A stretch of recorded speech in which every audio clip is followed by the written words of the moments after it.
Good afternoon. I am Shane Duran. I am a committee member with the CIPS Queensland Branch Committee.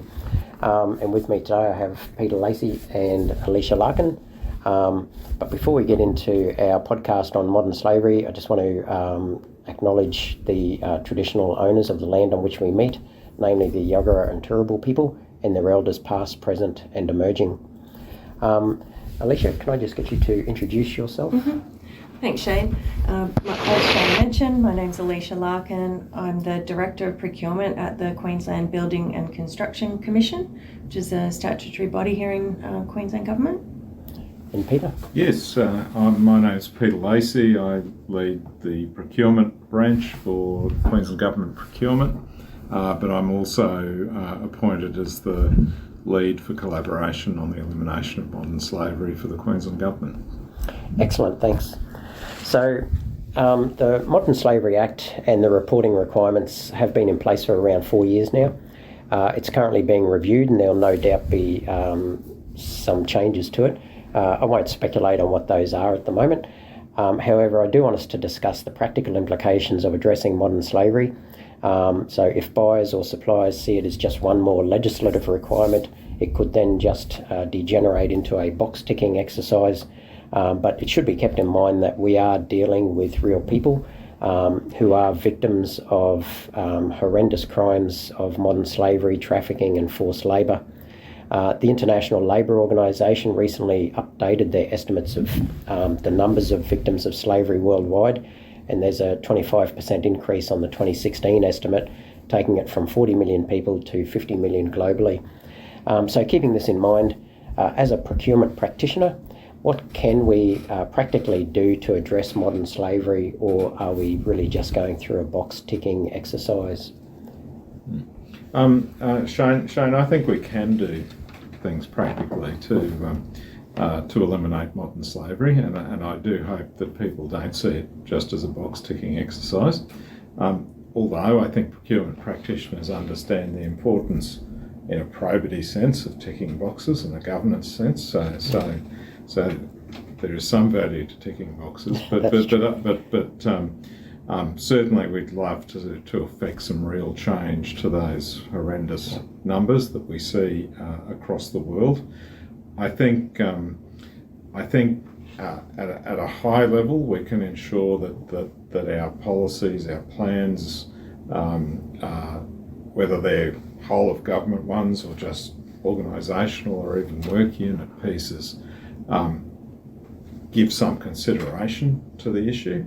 I think there's a question of ensuring that, of working with our suppliers, because quite often there's a tremendous amount of goodwill from our suppliers, and in some ways they're often as capable as we are of contributing to that elimination. So having that conversation with them, I think, can be very powerful just to begin with.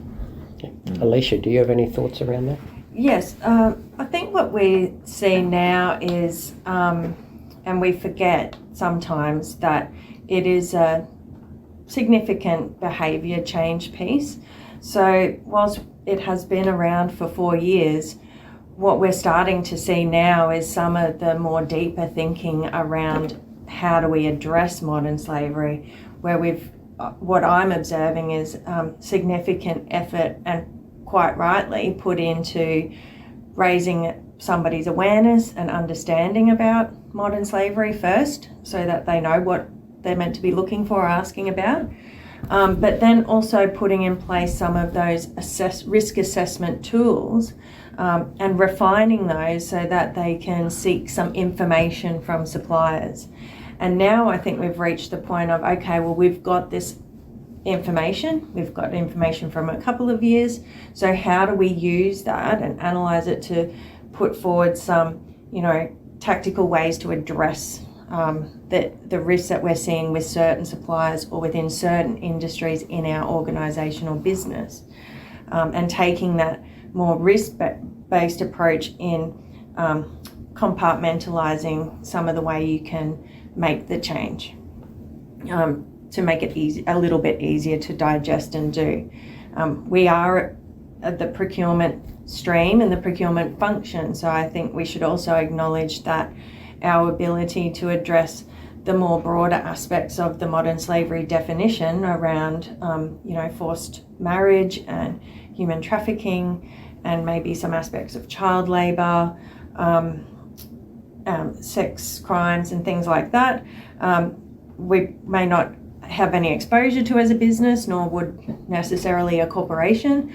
So what realistically, I think it's about realistically looking about what business can do and what procurement can do, but knowing that there is still a significant social component that isn't being addressed through the Act as it is laid out at the minute. Yeah, this is true. I mean, it does seem to address or be targeted more at supply chains per se and operations within businesses rather than some of those other social aspects. But at least I guess it's still making a difference in that area, and hopefully others will be able to identify and address issues such as, like say, with forced marriage and sex crimes. So in terms of the elements that you identified, then you're putting toolkits and so on in place to assist both buyers as well as suppliers. How can we verify, though, that what we're being told by our suppliers is true, particularly if we're dealing with internationally based suppliers who may have very opaque supply chains? I think it's difficult, I'll be honest. There would be a lot of research having to go in, desktop research, having to go into looking at particular regions, deep diving into that organisation or the areas where you are sourcing from at that primary level, and seeing what the legislation and rules are like and what the political environment's like in that country. And there's a lot of different factors that go into whether that's a higher risk area or not. And putting the time and ability to be able to do that, I think is quite difficult, really. And in the absence of having something that is more automated, that draws in from different sources across the web and builds a profile of a region for you. This is just off the top of my head. There probably is such a software out there that does this, but then does financial checks or looks at news articles and checks media and does all those things and comes up with a view of that supplier based on those other external resources. Then we could, I suppose, better understand the responses that we're getting. I think for government, we're still very much looking at that the supplier we're dealing with and how they operate, and then asking them to look at their supply chain, and again maybe putting that assessment hat on for them that they might not be prepared to do either or able to do. Yeah. I think we've been looking at a range of options in terms of there are some products out there. Yeah. They're quite diverse, so different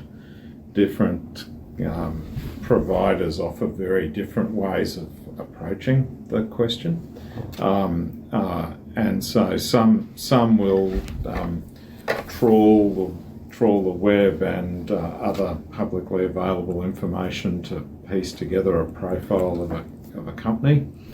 Some will, for an appropriate price, do an investigation on a particular supplier to see what's to be found. Others will look more sort of positively at what the governance arrangements are for a particular supplier. And so we're having a look at those options. I think some of them would suit different procurements differently. Yeah. It's true though that they all tend to be costly, and so the real question is, the challenging question is, how do you address it for routine procurement, for low value,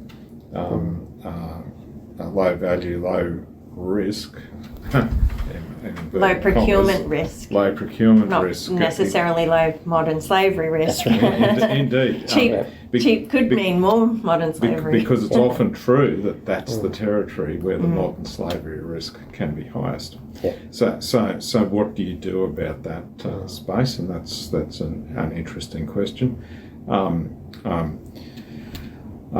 I have to say, as the owner of the Buy Queensland approach, that obviously we're going to say it's best to look locally. But again, there are a number of supply chains where that's challenging, and they do ultimately lead overseas. And so I think that it probably underlines the point, though, too, that it's not just an international issue. And there are a number of cases historically that have been in the public media about what amounts to modern slavery in Australia. And that's easier to do the due diligence on, and some of it probably boils down to are we as procurement practitioners doing the appropriate ESG related due diligence on our suppliers? Because a lot of ESG risks are interrelated. So if you're the sort of entity that's likely to engage in modern slavery, you're probably not a very ethical operator across a range of measures. And so some of which are easier to identify than the modern slavery piece. So that's another option too for identifying where that risk might be. And that's one of the things I personally have found as well in speaking with suppliers, is that many of them don't necessarily understand what a supply chain actually is. They will be locally based and say that their suppliers are also Australian, therefore there is no risk. But without understanding what a supply chain looks like and understanding that their suppliers may actually be based overseas in higher risk countries, or they just don't seem to understand that the risk actually exists here in Australia as well. And there were numbers of 15,000 being bandied around of people in Australia who were caught up in modern slavery as well. And certainly there's been other cases, not necessarily prosecuted under modern slavery or slavery type legislation, but have gone through Fair Work, for instance. And when you look at those cases, there is a potential that they may well have drifted over into that slavery space, highly exploitative, not just wage theft, but horrid conditions of people here in Australia. So I think that awareness piece that you talked about, Alisha, as well, is extremely important for buyers and suppliers to understand. It's not just an international problem, but a local one as well. And I wonder if we're in a really good position now, good because of all the change and because of COVID, that business owners and corporations actually do understand a bit more about supply chain, because they haven't been able to get as easy access as they had before on some of the goods and products that they thought that they could get quite easily, but without realising that actually ultimately it didn't come from your supplier in Sydney, it came from somebody overseas who's in lockdown. Exactly. Yeah. Exactly right. So with this, the cost of compliance obviously is raised, whether it's that we're paying for products where people are being paid a living wage, whether it's here in Australia or countries of origin overseas, or, as you say, those subscription services and investigative services to look into those supply chains. So it does come at a higher cost, but what would be the benefit of that, do you see, in expense? Like if we're trying to convince suppliers, as well as our own people who control the purse strings, that it is worth us spending that additional money? I think the first thing that comes to mind is obviously it relates to reputational risk. Very few businesses, public or private, want to see themselves connected to modern slavery. The damage to a business from that is significant, and I think it's a relatively easy sell if the compliance cost is not extreme to say that that's a small piece of insurance to pay, but that I think is being very. I'm speaking there to the hard-minded people who count pennies, and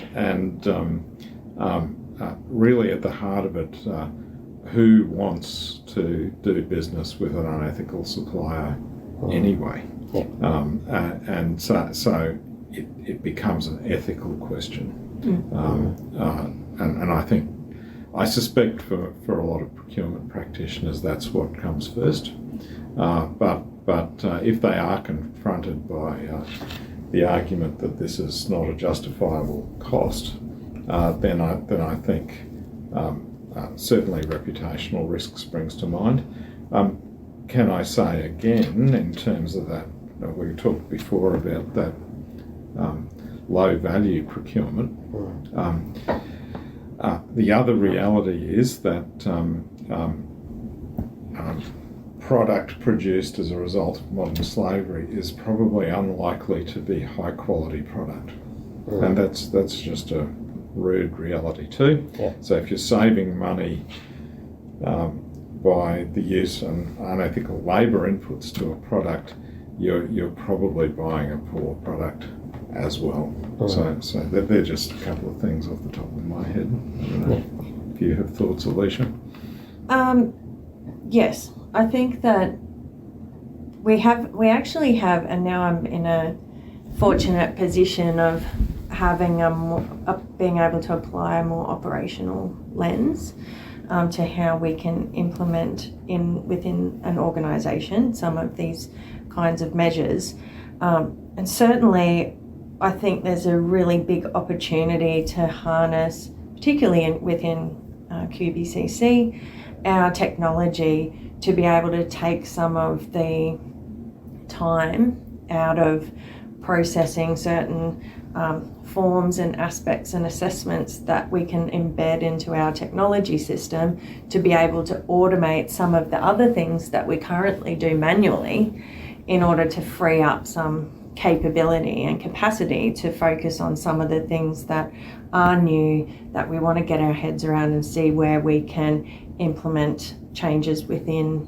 our current systems to be able to be more efficient and save money, but saving money meaning the time it takes to undertake procurement and do due diligence. That way you can potentially be freeing up some dollars to put towards whether it's software or whether it's investigation or whether it's something else that you deem is necessary. It's about repositioning some things to free up some of those dollars for that, to put towards that. I also think it really helps to have the leadership driving from above. Certainly the CEO and Commissioner is very keen on a focus on ESG. It's not just the private sector. A statutory body like QBCC does sit across the lines of in terms of commercial and public sector, so we definitely identify that reputational risk as being really important, and also with the change in the community views about who they want to invest in terms of being a shareholder and leaning more towards ethical investments. And the more that people start doing that, the more responsibility and the more good business sense it makes for a business to make sure that they're doing the right thing as well. So it becomes more cost effective to them too to maintain that high standard. And we should be leaders, as in we government should be leaders in showing that we also agree that it's the right thing too. Balancing that out with 6 nurses getting jobs instead. So we're always going to be balancing out the need versus a requirement to help the community. So I think not every decision is going to be made with a view of addressing modern slavery, but we want to approach at least incrementally some change. I think, Alisha, you, in highlighting the value of doing a bit more in terms of your due diligence and your effort around the procurement, I think that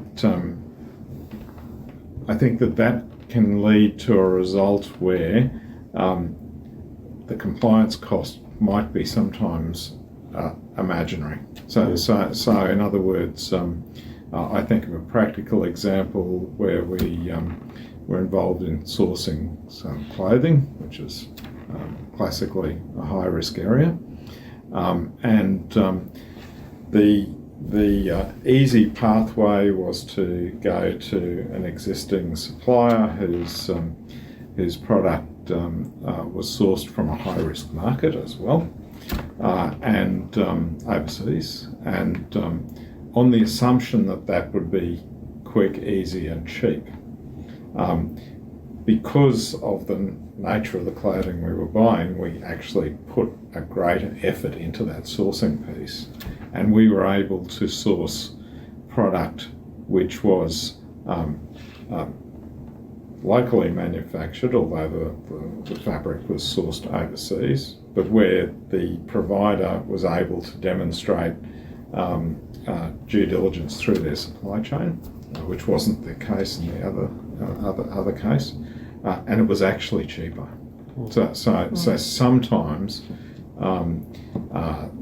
that increased effort can yield a commercial benefit, if you like, as well as delivering that ESG benefit. So I think that's... And where you can make a difference or influence during your negotiation. So is it around, could you get a better price because of volume that you agree to purchase, or the length of time that you agree to be with that particular supplier? So that, I think there's other ways through those procurement mechanisms in the process that might be able to address some of the cost factor by showing a benefit to the supplier by doing something for them.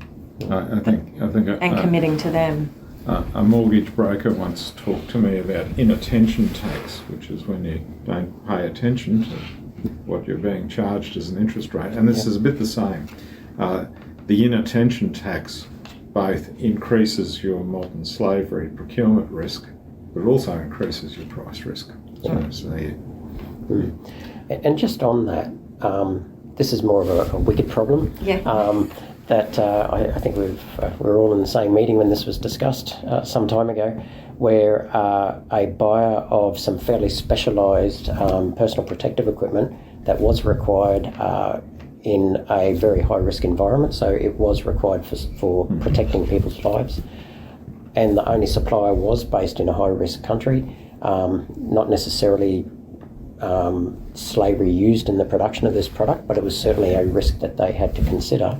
And at the end of the day, they decided that the risk of protecting somebody's life here trumped the risk of modern slavery. Can we do both, save people from slavery as well as save and protect people's lives here? Or is this the sort of thing that will always be a challenging decision for us? And how do we go about making those decisions when we are confronted with such a hard choice? I think to some extent, those ethical challenges will always be with us. So, and not just ethical, and not just modern slavery versus cost and the need to save lives with the product.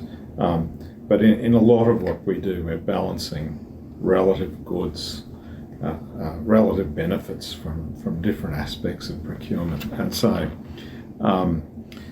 I think procurement practitioners are used to that question.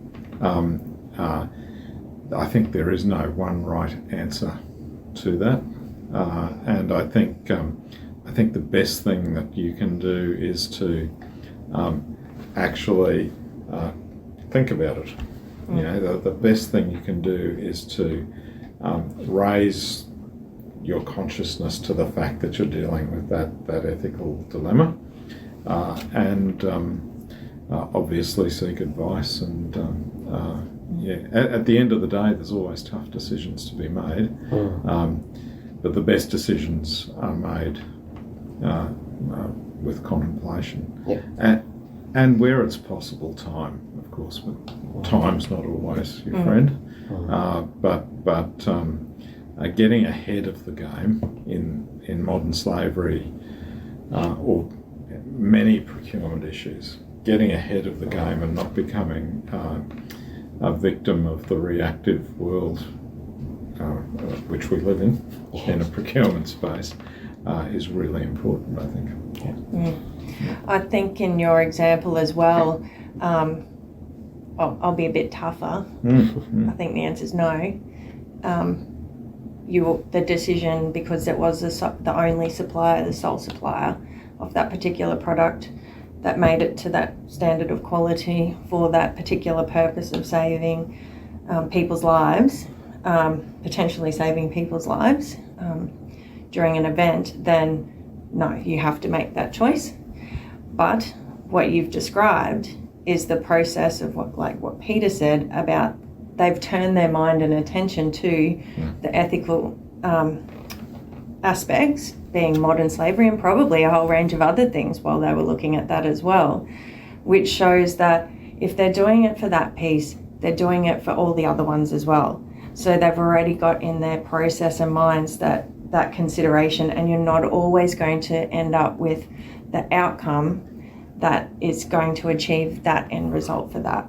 But you might end up with an outcome that achieves a longer term environmental benefit or reduction of emissions, or you might in one other case reduce modern slavery or address modern slavery, and it converts back to that looking at your industry, your products and your areas of higher risk to see where you are able to make that decision appropriately. I think your example shows that they thought about it, still didn't work, probably is never going to, but they could do it in another way, and there is that they're still making a difference there. Excellent. So we do occasionally see pushback from people about having to comply with it, because it's yet again one more compliance that they have to wear the cost of and the time. So how can we go about turning people's hearts and minds to this issue and not just seeing it as a compliance or box ticking or cost that they need to incur? I think it's really because it has only had the focus and traction within business, and with more of, I guess, a focus on forced labour and more about procurement than more about what's happening in the community at large, drawing on the resources of all the eyes and individuals in the community to identify modern slavery and call it out and know what it is, to be able to see it then not just as compliance, because for us it's a legislative requirement. You have to do it, so we do it. If it wasn't there, then people probably wouldn't be doing it, if we're being absolutely honest. Unless there's the more broader focus on, well, it is happening, and identifying that it is happening here and in our community and to people every day. And we in procurement don't necessarily have the visibility of what goes on in every single organisation, nor is there a mechanism currently for people in the community to be able to report on something that they see, or anonymously say, I'm experiencing this, and somebody doing something about it. So I think until we reach that point, it'll make the transition from compliance into more of that social responsibility. We're looking after each other, and that's the hearts and minds part. It's happening in Logan, it's happening in Mackay. We saw it to our neighbour. It brings it a little bit closer to home to be able to make that difference and that association, and to turn that attention. I think it. Yes, when you talk, Alisha, about your neighbour and people in your near environment. I mean, part of it is that we talk about it conceptually, and there's always a risk of when we give anything a label that it just becomes the sort of idealised concept. But at the end of modern slavery are real humans who are really suffering, and I think part of the winning the hearts and minds is to remind people about those real cases. And there's plenty of material online and provided by NGOs and governments to explain what that looks like. But I think yes, I guess confronting people with the reality of it is a powerful thing. So that's probably my reflection. And I think because we know from other campaigns that scare tactics don't necessarily work all the time. If anything, you walk a fine line between turning people off because it's so off-putting, but also that you can run the risk of making people feel helpless in what to do if there isn't an avenue that is going to be effective if they were to use it. So I think you can't have one before the other. So getting that community awareness means we have to have an avenue for people to go to if they want to report it, and feel like something's going to happen if they do. Yeah. Exactly. Which kind of brings me to probably my final question. So we do talk a lot about what we need to do to identify and address modern slavery, but how often have we actually really come across it? So what do we do if we come across modern slavery? Because I've come across a lot of people who have put in place some great plans and stuff, but I'm not really aware of too many who have actually identified it and then gone off and addressed it effectively. So how can we go about addressing it? Well, I'm not aware of... If we find it. I'm not aware of... hypothetically, in an ideal world, and I've sort of talked a little bit about this before, in an ideal world where we perform contract management to a contract management plan with set meetings with the supplier, and we're looking at the KPIs that we identified through the procurement process, and we could utilise that activity, the already existing process within procurement, to speak to and have the conversation discussion with high risk suppliers. We've identified the risk, that filled out the survey. What are we going to do? Talk to the supplier and come up with an action plan with them that has some realistic things that they agree to do, to step by step, and make some incremental change at reducing the risk within their business. We don't want to remove their contract because it doesn't help the cause. It just removes a supplier from supplying to government, but it certainly doesn't address the issue of modern slavery. It just passes it on to someone else who doesn't do those kinds of checks. An action plan is good, but you have to have time to do it. What should you put in it? Does it work at the end? Because we don't really, as you say, Shane, have many examples that I'm aware of either of how that's worked, and what the supplier's view of that was, and how they felt about it at the end too. What does it mean for them to reduce their risk of modern slavery? The other thing is, who do you call? Well, at the moment, all the documentation says to call the Australian Federal Police. I've sort of been thinking in my mind, okay, and so we call them. They can't tell us anything after we've told them the thing anyway. Privacy and confidentiality. We would never know the outcome of any investigation that occurred. We may know if we get called to go to court or something on it. But other than that, what's the process happening behind the scenes for them? Like, do they have a modern slavery team that understands and knows how to investigate modern slavery themselves?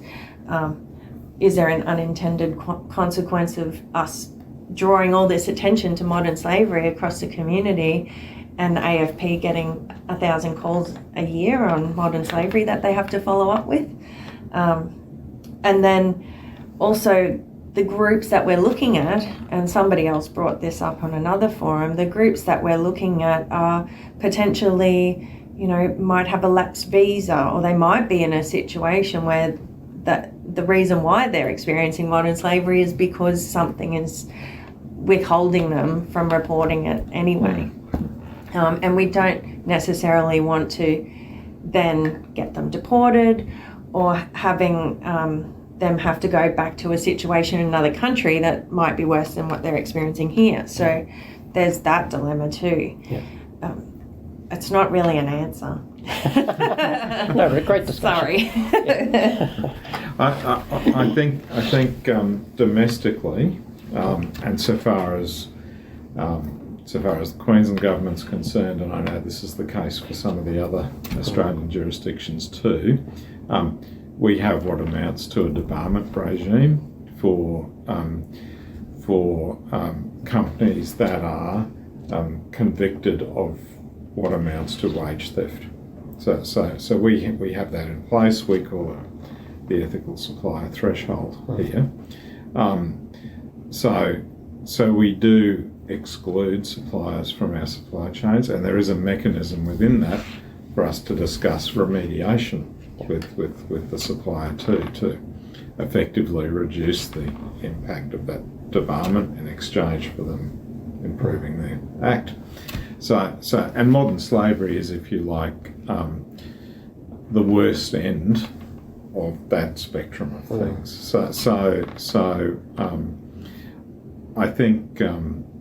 I think that's a practical thing that we have in place. Yeah. It does, and will always, I think, suffer from what you've mentioned, Alisha, which is that it's of its nature a private action. So it's a matter between government and its supplier, and so it's not a public. It's not public punishment. No. But we absolutely have complaints avenues for people to make. Internationally, yes, obviously that's more challenging. Certainly the AFP and Border Force are the place to take that. What goes on beyond there, I guess, is in the practice of the AFP and Border Force.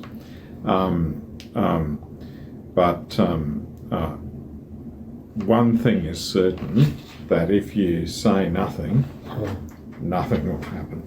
So the old thing about, for evil to triumph, all that's required is for good people to do nothing. Even if that referral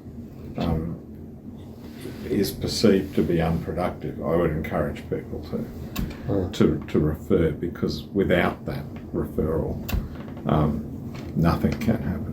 Yeah, and I think that's actually an excellent note on which to finish, because as you say, if we don't do anything, then nothing's going to change anyway. It is an evolving space where all of us are growing, and the government certainly acknowledged that when they released the Modern Slavery Act, and didn't expect everybody to have their supply chains mapped right through to the end on the first reporting period, of course. But we are all starting to gain more awareness and understanding of what we can do.